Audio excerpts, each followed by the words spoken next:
this particular animal might be the exact... Oh! That's okay. Oh my gosh, the thing just bit you.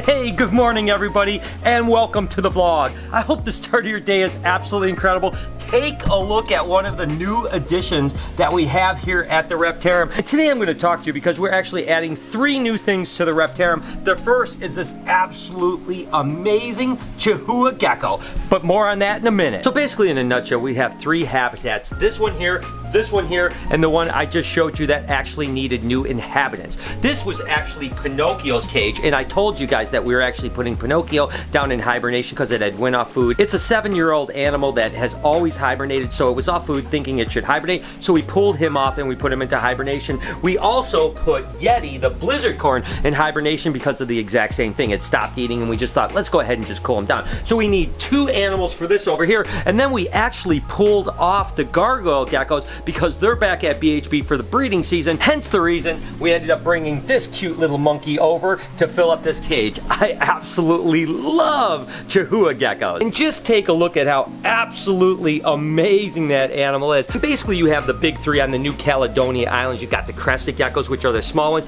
You've got the Chihuahuas that are kind of the mid-sized one. And then of course you have the Lychees, which are the really big geckos. Now the Chihuahuas come from the mainland and they also come from Pine Island. This happens to be a mainland animal, and they don't get quite as big as the Pine Islands. They actually get about 55 or 60 grams, whereas the Pine Islands will get up to 100 grams. I will start to tell you that I am no expert in these geckos, so ultimately if I say something that's a little bit off, I do apologize. The fact is I think they're absolutely incredible, and I've always wanted to put one here at the Reptarium. So when we had a habitat available when pulling off the gargoyle geckos, it just seemed absolutely perfect. We ended up cleaning out, revamping the cage a little bit. Of course, every time you add something, you want to disinfect everything and get started over. So we changed things up a little bit in the habitat, but for the most part, this guy looks absolutely incredible. I mean, just look at the camouflage. Again, it's almost like a miniature Leachianus in a way. Absolutely incredible, incredible animal. There you go, little buddy. There you go. Oh, look how he just blends right in. So I still have a little bit of a dilemma because I have 2 habitats that I need animals in. And again, I gotta kind of replace Pinocchio because it was kind of something that came out and was handled every single night. So I've got my work cut out for me. Let's go see what we can find. Thankfully, we have BHB, so we have a lot of animals that we can absolutely look at and just see if they fit the bill. Obviously, this bull snake is a really cool animal, and it's very different than anything we have over at the Reptarium. So it's definitely possible that I'd want to move a bull snake over. I mean, it's just a really cool snake. And again, what I really need to figure out is an animal that's really good at handling, but doesn't seem to be the same as everything else we have over there, right? So as much as I could put another retic or maybe that ivory berm over there or something like that, I already have all those pythons. So I want something that, again, is going to be similar to Pinocchio, or in this case, Yeti as well. And I certainly have a ton of corn snakes, like this albino reverse Okatee that's absolutely gorgeous. So I could always replace Yeti, that was a blizzard corn, with something like this animal here, but I don't know, it's not quite big enough. So I'm not sure that I want to put this in its spot because it's kind of going to get lost in that big cage. And it's still a little bit too hyper, so I'm going to keep looking, and maybe Lori has some ideas. So what are you thinking, Lori? We've got a couple of these. It's funny you say this. I was literally thinking this exact same animal. Really? Okay, because I was looking through this morning trying to see what we had that was big enough but not hibernating, and I thought this was pretty, and I kind of held him a little bit and he seemed pretty tame. Yeah, this is actually a Hypo Jelly Brooks King, an absolutely beautiful snake. And basically we're looking for something to put in Pinocchio's cage just until Pinocchio comes up. Pinocchio is a fan favorite. People love coming because it's cool because it has that little appendage on his nose and stuff like that. So it's going to be hard to really replace him. But I was thinking that this particular animal might be the exact... Oh! That's okay. It'll be fun. Wait a second. Well, maybe that might not be... No, he's doing this because Eric was just feeding. So he's just on high. Because we can't have anyone get bit. No. Oh my gosh, the thing just bit you. It didn't even really. You know, is there anything else you're thinking maybe? Another option? I don't know, actually. I was just trying to look through here.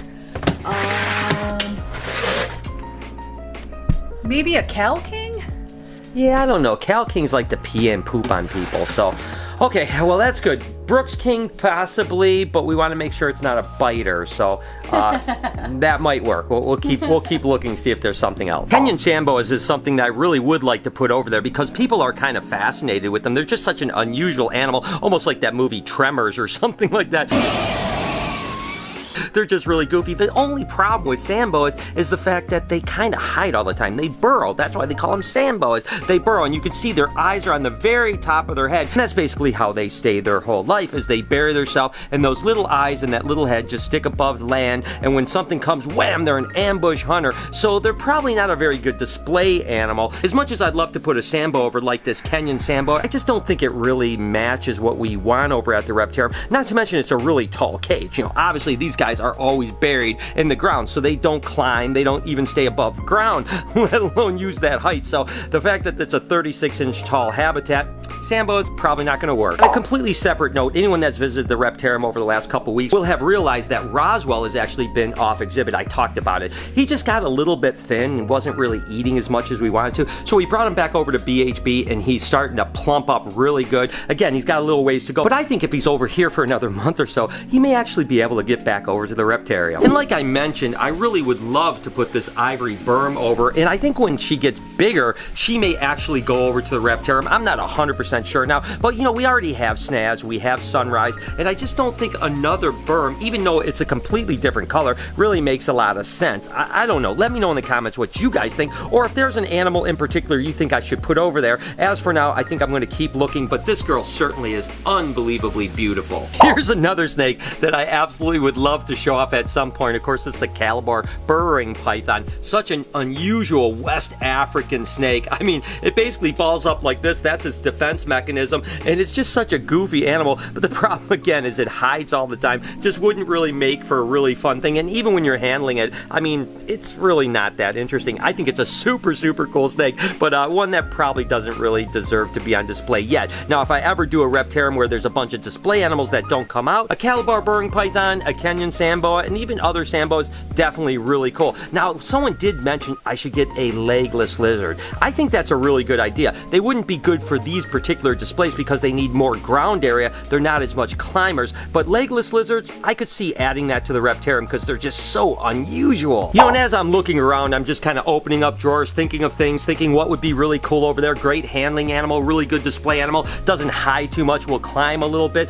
and I really haven't found a lot of options that I'm super excited about. But I tell you what, this may actually work. This is actually my leucistic Colombian rainbow boa. He's the dad of all of the baby blue-eyed leucistics and black-eyed leucistics that I've been producing. I have a feeling this might be an actually good animal. It's about the right size, a really good handling animal. I think people will really love them. And again, I have Casper the white snake, but that's a big snake. So for someone that wants to hold a smaller white snake that isn't as crazy as, let's say, the leucistic Texas rat that we have over at the Reptarium, this might be the perfect snake here. Let me know what you guys think. I think that there's a good chance I'm going to do this one. I'll ask everyone else what they think. Got a good one for you at home, actually. I was thinking about bringing in. I do like him and everything, but I just feel like I don't give him enough attention with all the, you know, madness we got going on. It's actually a Central American male boa, so it's full grown. It's only about 4.5, 5 foot, and it's very friendly. It was actually used for educational purposes.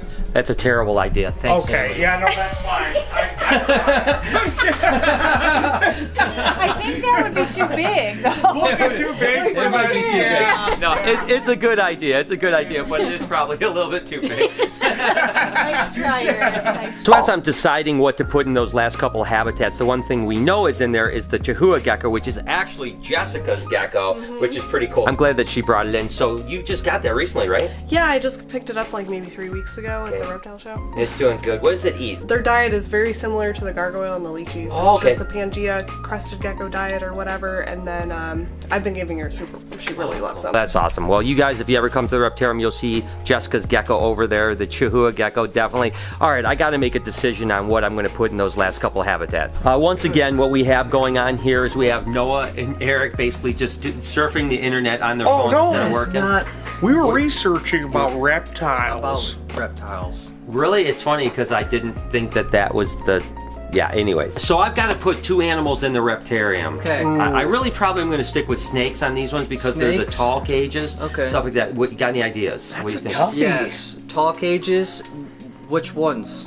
So the one that Pinocchio was in and the one Pinocchio. that Yeti was in. Yeti. Okay. Tall cages. That's a tough size because it's like we've got yeah. big snakes and then we've got really little snakes. Right. It's hard in those Too in big. between. Yeah, and they have to be a good handling snake, so they can't be That too. throws my yeah. idea. What right about- out the Why? What was window. your idea?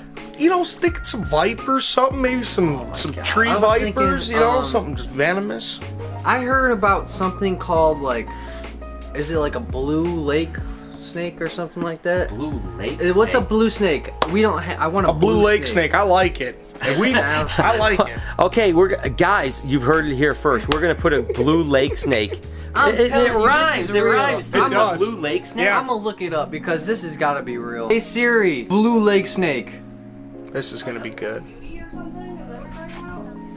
The red-sided garter snake. That ain't it.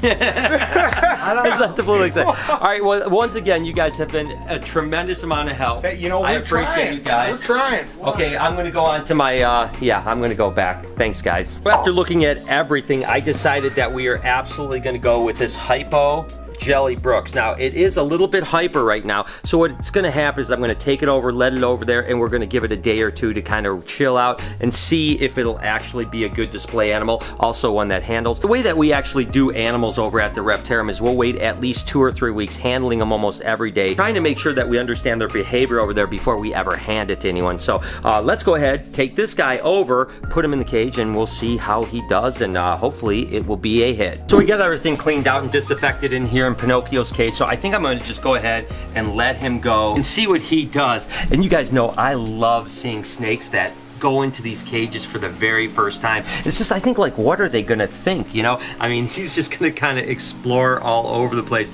It is so absolutely incredible. I mean, look at him, he's gonna start to climb. Oh my gosh. And again, I always say this, I'm never gonna try to down keeping snakes in tubs because I've done it so long and I still continue to do it. But the truth is, when I see snakes acting like this and climbing, look at how high he's climbing up here. I have a feeling he's gonna be able to get all the way to the top and he's gonna be all over the place. That just kind of brightens my heart, and I wish I could keep all of my snakes this way, to be totally honest with you. But I've talked about that in the past, that you can't have it both ways. You can't produce snakes at a price point where people can buy them as a pet if you're keeping them in huge naturalistic cages. I know it's a really tough thing. I'm not going to really get into it anymore, but I can say I absolutely love this experience. So, all right, he's in there. We'll come back and check on him a little bit later, handle him over the next few days, see how he does. So the last animal is going to go in this cage. And honestly, there were so many good options. I was really going back and forth on what I was going to do for this last one, but I just think that this animal is so special. This, of course, is the Leucistic Colombian Rainbow. I mean, it's just such a beautiful snake. It's unbelievable, and I think people are going to really, really, really love him because I know I can trust him. I handle him all the time. He's never, ever tried to strike at anyone. So let's go ahead, get him over to the Reptarium and see how he likes his new habitat. And the other thing is, I just thought he was going to look absolutely stunning in this cage. I mean, he's got all kinds of rocks and crevices to climb under. He can get under here as a hide spot. He can come up here. He can get closer and closer to the heat. So he can have belly heat down here, but he can also have basking up here. He can climb around. And that white is going to be a really good contrast in this cage. So I'll let him get settled in. I definitely think this one is going to be a hit. Still not 100% sure about the Brooks King, but this one I know is going to work out really well. So there you guys have it. I mean, the 3 new additions to the Reptarium. If you guys come, you'll have a chance to at least handle the rainbow boa, and you can certainly see the Chihuahua gecko. The Brooks King's probably not going to come out for the next few weeks, but hey, hopefully he will do really well, and he'll kind of take Pinocchio's spot until Pinocchio comes out of hibernation. And with all that said, guys, I think I'm going to go ahead and end the vlog here. I do want to know from you guys, what animals would you like to see me put in the Reptarium that aren't already here? Because I'm all about continuing to kind of upgrade, do different things. Like I had mentioned before, we're going to be doing a bunch of bioactive soils, ABG substrates, stuff like that. Lots of planting of bromeliads, Java moss, all kinds of stuff. So we have a bunch of really cool stuff to redo some cages over the next few weeks. Regardless, like I said, I'm going to go ahead and end the vlog and wish you guys an amazing day, evening, whenever you happen to be watching. Your support means the world to me, and I truly, truly love you guys so much. Can you do me a couple favors before we get out of here? Can you smash that like button? Can you turn those post notifications on so you know when I upload a video, which is every day, 7 days a week at 9 o'clock in the morning Eastern Standard Time. Remember to be kind to somebody, and I promise I will see you guys tomorrow.